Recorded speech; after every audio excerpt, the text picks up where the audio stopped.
네, 베이비박스에 아기를 두고 가는 것에 대한 법적 논란은 국내에서 14년째 이어지고 있습니다. 최근 미신고 영화에 잇따르는 죽음을 계기로 소모적인 논쟁보다는 실질적인 대안을 모색해야 한다는 지적입니다. 불편한 진실 자녀 살인 4편, 김민욱 기자가 취재했습니다.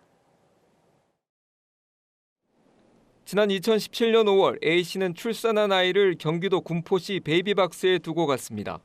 남자친구와 헤어진 뒤 임신을 알고 낙태를 원했지만 결국 출산하게 되자 베이비박스를 찾은 겁니다. 하지만 베이비박스에 아이를 두고 가면 현행법상 유기 혐의가 적용됩니다. A씨는 아동복지법 위반으로 입건됐고 아이를 집으로 데려갔습니다. 이후 A씨는 2018년 1월 아이가 자주 침대에서 떨어져 운다는 이유로 수십 차례 때렸고 머리를 크게 다친 생후 8개월 된 아이는 결국 숨졌습니다. 인천지법 1심 재판부는 A씨에게 아동학대치사, 시신은닉 등의 혐의로 징역 10년을 선고했습니다.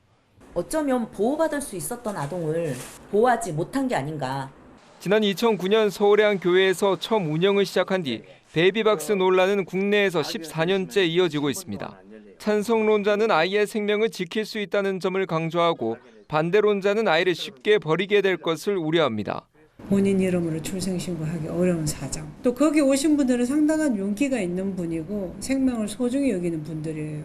거기까지 가는 게 만만치 않거든요.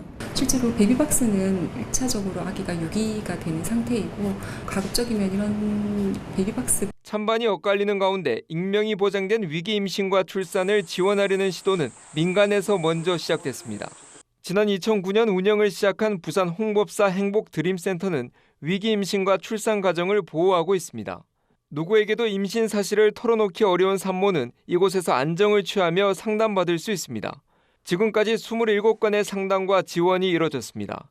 이 산모들을 만나면서 도저히 이들은 공식적으로 자기를 드러내는 것, 공식적인 기관에 가는 것에 대한 두려움, 이런 것들이 가장 많이 되어 있기 때문에 지난 14년 동안 전국의 베이비박스에 들어온 아이는 모두 2,200여 명. 베이비박스에 대한 논란이 이어지는 가운데 베이비박스가 필요한 사례와 갈 곳 없는 아이들의 죽음은 계속 늘어나고 있습니다. KNN 김민욱입니다.